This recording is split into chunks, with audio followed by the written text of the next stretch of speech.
I'd like to share two reflections with you. We're coming up to Holy Week, and I don't think you have to be Christian. I don't think you have to be a practicing Christian. It doesn't really matter from where I'm sitting.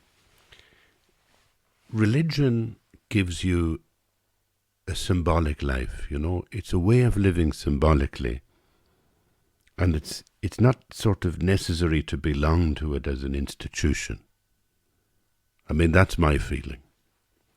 And that's not negating the institution. That's not being negative about the institution. It's just like, you're there, you're living your life. You may be disengaged with the institutional side of religion, and you might be thinking that leaves you outside. But it doesn't really. At least it doesn't leave me outside. I'm more involved with the kind of riches of living symbolically now than I ever was in my life. So when you come to the time of year coming up, Holy Week, I think it's a beautiful, beautiful time. It's spring, it's renewal, it's just opening yourself to new possibilities. And all that is good and it's possible. And I wish you well with it next week. Have a really good week. And if you're going through a kind of a space of meditation and paying attention to all the wonderful, beautiful aspects of reality that are around you, that enfold you, that care for you, enjoy them. And think about the way that our lives tend to be observation. We all tend to be writers. We all tend to be storytellers because we're all, I suppose, observing. And what you can do during a sort of religious period like Holy Week is you observe things, but you're holding on to a symbolic meaning of things as well. And I have two memories to share with you. One is from 13 or 14 years ago, and the other is from about 10 years ago. I'll share these two memories with you, and then I'll talk about them, because what I'm interested in, what I'd like to share with you about them, is the sense of the observer. This is a writer observing and just telling a story. And it's something that I can do, and I can write it in a newspaper or in a book, or I can share it with you. But it's also something that you can do in your ordinary life, and it actually becomes your prayer life. And that's where it started for me. So, in other words, things are happening around you. And at this time of year, spring is happening. If you're living in a rural area, if you're living by the sea, you'll notice changes in nature.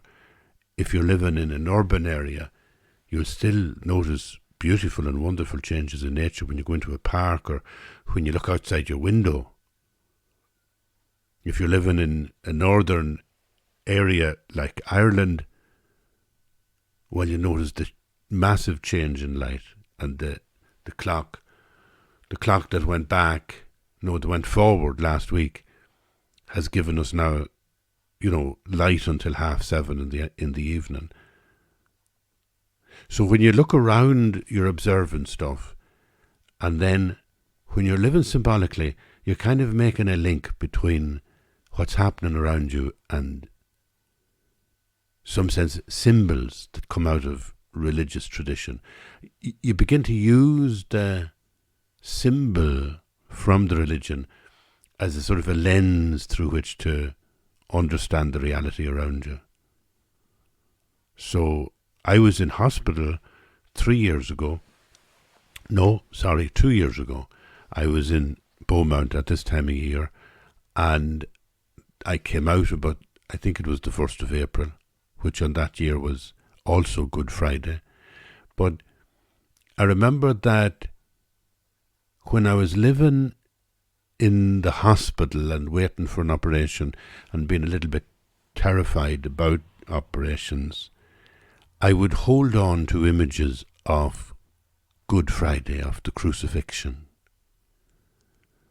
And in some sense, I was kind of using it as a life raft. You know, I'd be thinking, well, this is my experience of the operation is in some symbolic way I'm living through Good Friday with the hope that I will arrive at Easter Sunday.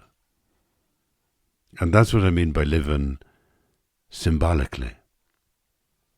So there's two parts to this. One is the way that you observe other people, you observe the world around you. You observe the beautiful way that nature and other people enfold you with tenderness, and you become aware of it.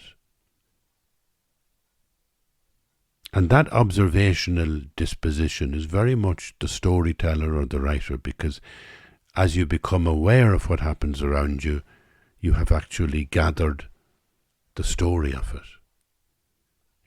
You know, by becoming conscious of what's happening around you, you're also lodging it in your memory, that you can access it later if you were, like me, a writer with a typewriter, so you'd be accessing it later with a typewriter or a laptop. I call it a typewriter, but it's a laptop. And that's as simple as it is. That to me is the be-all and end-all of writing, where you're observing, you're listening, you're watching, and you're aware that you're watching. You're conscious that you're watching. And so you're able to shape what's happening in front of you as a story. It's a kind of a really, I have to say, it's a good way to live, you know. I have found it over years, just as a therapy, just as a way of living. It's an intersection between some kind of mindfulness practice and the practice of observation, because you're a storyteller. So for years and years I would have been mindful of what's happening around me, and it wasn't because I was into mindfulness, it was simply because I was a storyteller. And I knew that this is the craft I have to learn. If you go back to the 1970s, and I was at that time trying to be a writer, well, I would be mindful to a small extent, and I would be able to write down to a small degree the things that were happening around me. But when I would read somebody else, I would be amazed at how superb their writing was, and I could see that the reason it was graphic and intensely real was because they had observed so much. They'd seen so much, and they'd been conscious of it, so they were able to write it down later. And I remember there was a great masterful writer called Aidan Higgins, and he wrote a masterful book called Language Go Down, a wonderful book. He wrote many other books as well, by the way.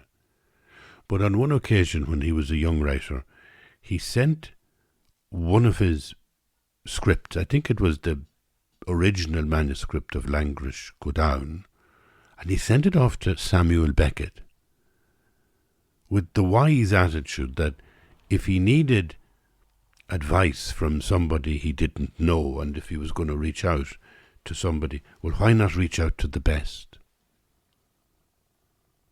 And he was amazed when, sometime later, Samuel Beckett returned the manuscript with about 17 pages of notes. And it was a great help to the young writer.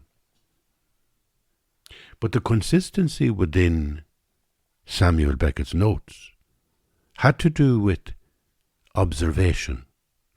He would constantly be making notes, urging the writer to be more specific. So when the writer would say the trees were full of leaf, the remark would be, well, what kind of tree was it? And that's the detail that you get when you begin observing the world, you know.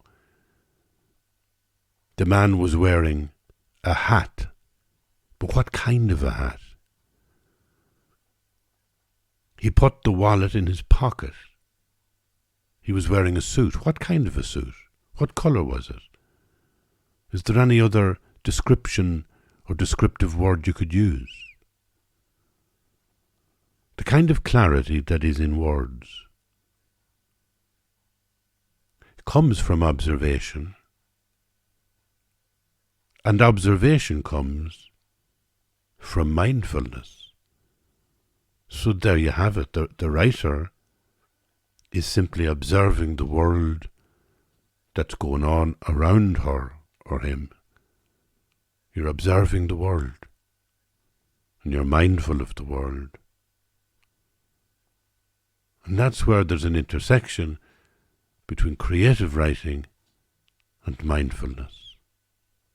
And it's also where creative writing can become a form of prayer, as it has become for me, a form of prayer. Because when I'm actually in some situation which is disturbing, and I give you the example of being in hospital in Beaumont at this time of year, when I'm in, if you like, enemy territory in that sense, so what I'm observing is details that are frightening me, like the doctors and surgeons coming with their masks and injections, and I'm lying on a slab and I'm going to, go unconscious and have a huge operation or something. When I'm in those situations, I live symbolically.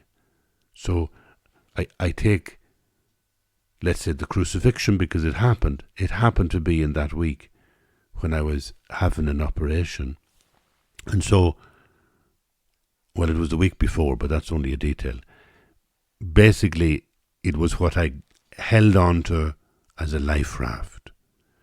So I'm going through an experience that is in itself disturbing, that in a way as an experience that could disintegrate me.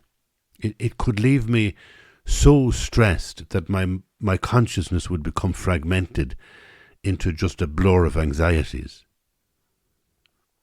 And how do I hold on in those stormy seas of disturbing life experience?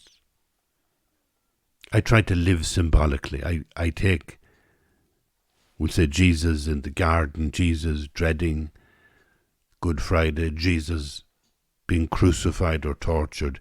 I take those experiences as sort of realities that are symbolically happening in my body, in my time.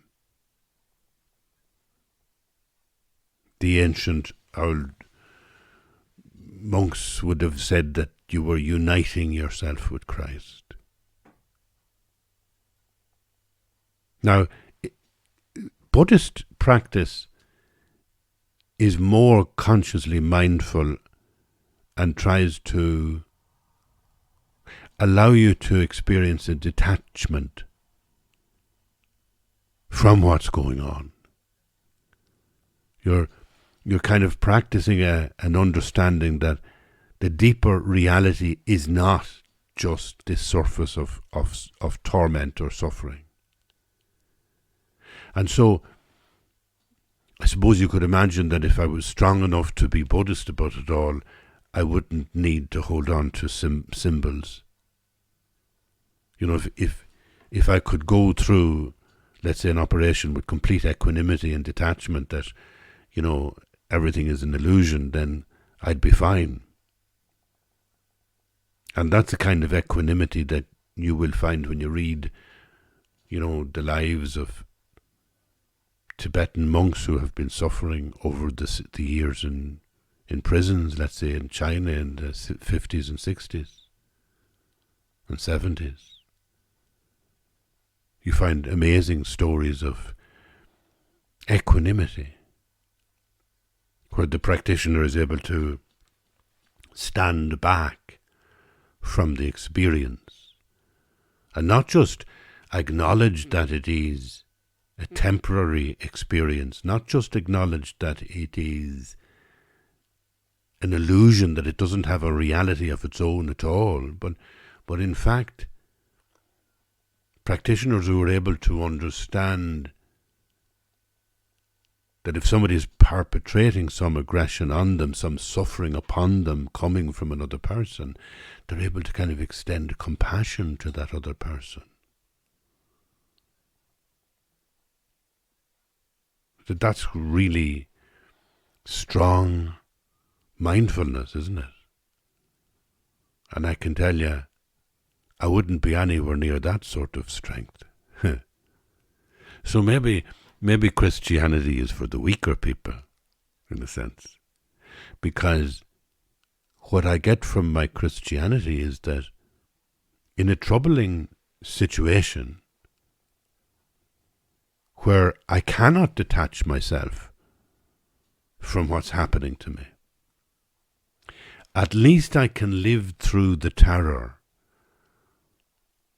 with a life raft, with a sense that I'm connecting with the story of Jesus as I live through this moment. Like the storm in the boat. You know, the storm, and they're all in the boat and Jesus is asleep and they're all terrified of the storm. By the way, you're talking about lakes. I mean, there's a lake there near Capernaum. I forget the name of it, but, you know, it's very much... And also, they went out to sea from Capernaum. They were all fishermen. So you can imagine a real serious sea storm, or a storm on a gigantic lake. And there's terror in the boat, and Jesus is asleep, and then they wake him up and he calms the storm. Now, I'm not taking that story as literally true, and I'm not sort of questioning the literal truth of the Gospels. I'm simply saying that the deeper truth for me in any of the stories in the Gospel is their symbolic meaning. And I think that maybe they were written symbolically, because if they had been written as literal truth, if the Gospels contained the literal, factual story of Jesus, it would become dated very quickly. But because the richness in the Gospels is its symbolic power, it sustains itself as meaningful 2,000 years later. And so I can take a story in the Gospel, like when there was a storm and they were all afraid in the boat, and I can connect it with maybe a journey I'm making when I'm in ill health, when I'm looking into a week or two in hospital. Or if I'm really terrified of an operation that's coming my way, or of some bad news, or some struggle with some disease or illness, I can take something like the stories of Holy Week, the stories of the crucifixion of Jesus, the torture, the arrest, the dreadedness the night before it all happened, the last bread and wine meal he had with his friends. You know, I can take any of those things and live it symbolically. I can feel that my flesh, my blood, my life is in some way assumed into the reality of the symbol. I start with my literal life, the story of my own life as I live it from day to day. I acquire the symbols that come to me from the Gospels, and eventually, as I meditate on them, the symbol becomes the reality into which I am being assumed. I begin by saying, You know, the story of the gospel, the story of Jesus belongs to me. And by the end of the meditation, I'm thinking, I belong to Jesus. Now, people outside Christian faith will feel that phrase is very cheesy. It's very old-fashioned. It's like, have we not moved on? Well, in a way, I don't think we have. The symbol seems to be outside time. It seems to be eternal. And again, when you cross into living symbolically, you're moving over that threshold that comes during mindfulness. And it's the threshold that brings you into prayer. It brings you beyond you being the center of the conscious, mindful being. So being here now is what you do in mindfulness. You are here, you are present, and you're observing the world going on around you. But when you go over a threshold, and there is a threshold inside in that stillness of your consciousness, there's a threshold where if you go beyond it, it's no longer you who lives, but in some sense, a bigger, wider consciousness inhabits you so much that you then inhabit the consciousness. You belong in a wider sense of consciousness. And you feel, you recognize it when you look at the mountain or you look at the lake or you look into the eyes of somebody else. You feel that in some sense it's the one consciousness that is all about us.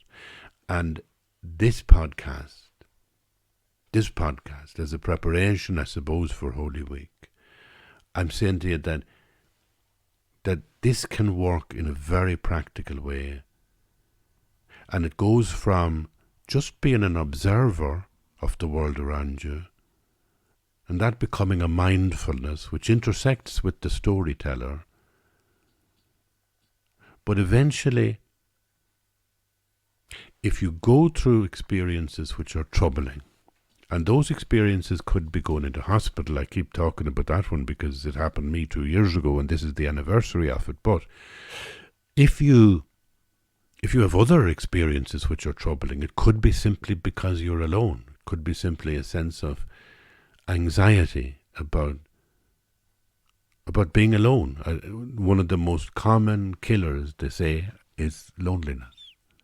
So there must be a huge amount of us, and I'd include myself, that despite having family, despite having loving partners, despite having wonderful children, there's yet times where we feel so alone that it almost derails us, it almost disturbs us.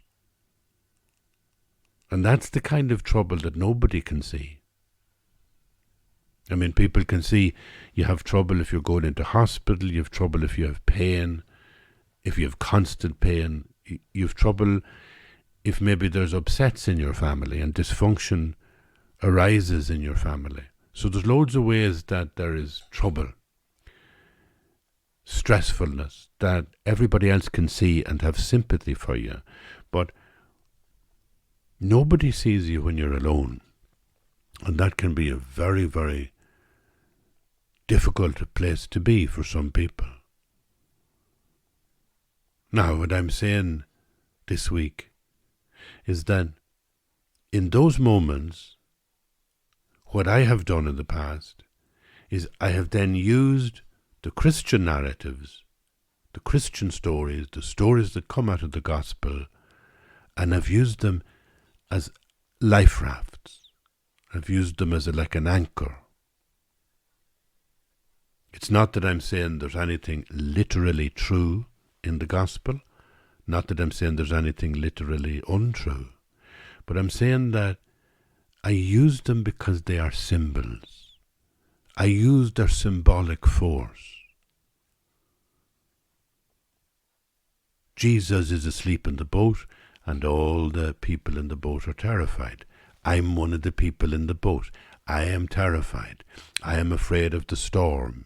The storm is the coming operation, let's say. And I'm afraid of all this. And then I wake up Jesus, and Jesus says, don't be afraid. I'm always with you. And I'm not reading it as history. I'm reading it in its symbolic form and with its symbolic power. I am with Jesus in the boat. I am in this storm of life in relation to my health.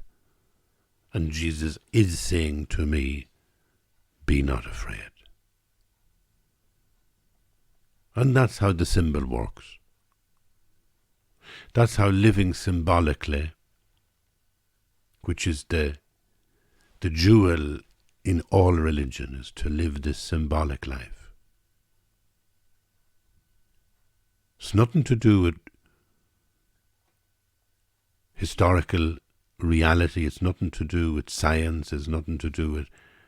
It doesn't go against any of the sciences or the social sciences, psychology or psychotherapy.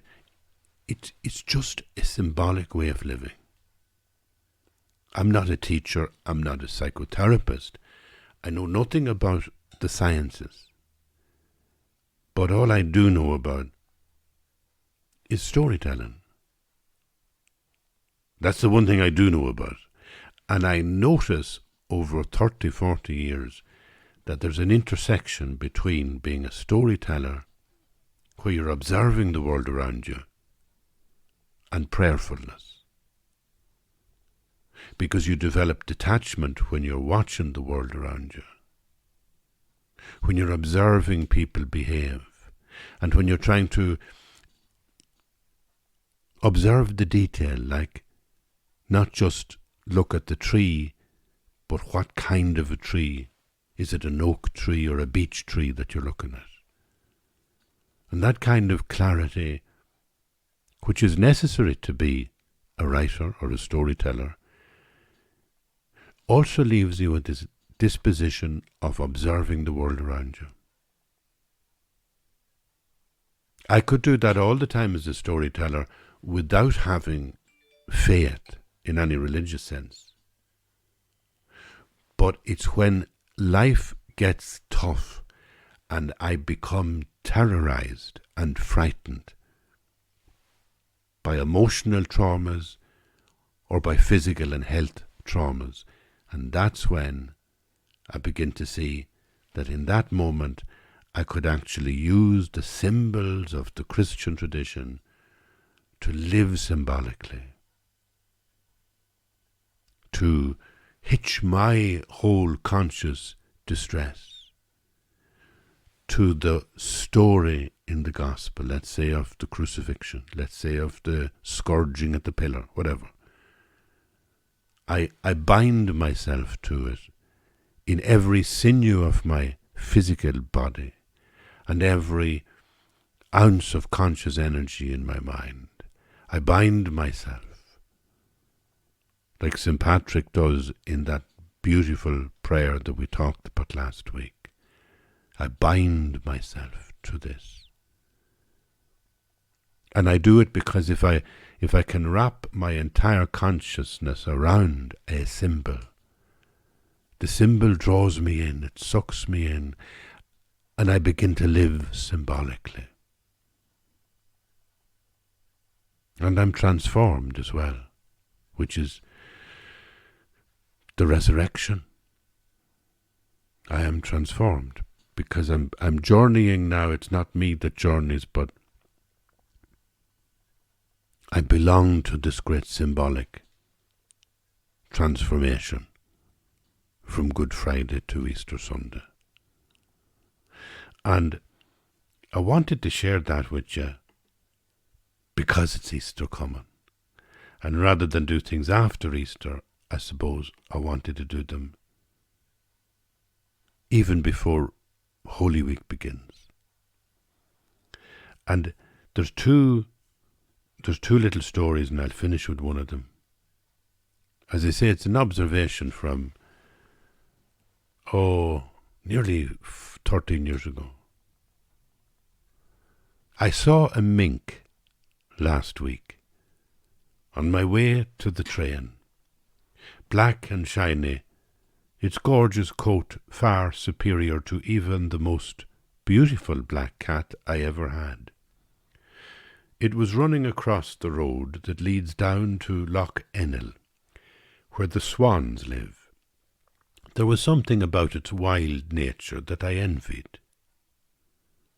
And later in the day, I met Natalie, a Russian friend, on Grafton Street, and she was wearing a big black fur coat. So I began thinking of her too as wild. I rubbed the fur on her shoulders and asked her, was it real? She said, of course it is real. I said, have you ever been to the fur shop down the street? Yes, she said, I love that shop, but I do not go there any more because of recession. What kind of animal are you wearing today? I wondered. Rabbit, she said, apologetically, as if perhaps she might be more comfortable in the skin of a white tiger or a Siberian wolf. Well, that's not too offensive, I said. In fact, Irish people actually eat rabbits. Oh, she said, you must come to my house tonight and I will cook you rabbit. I declined the offer, explaining that I had a prior engagement.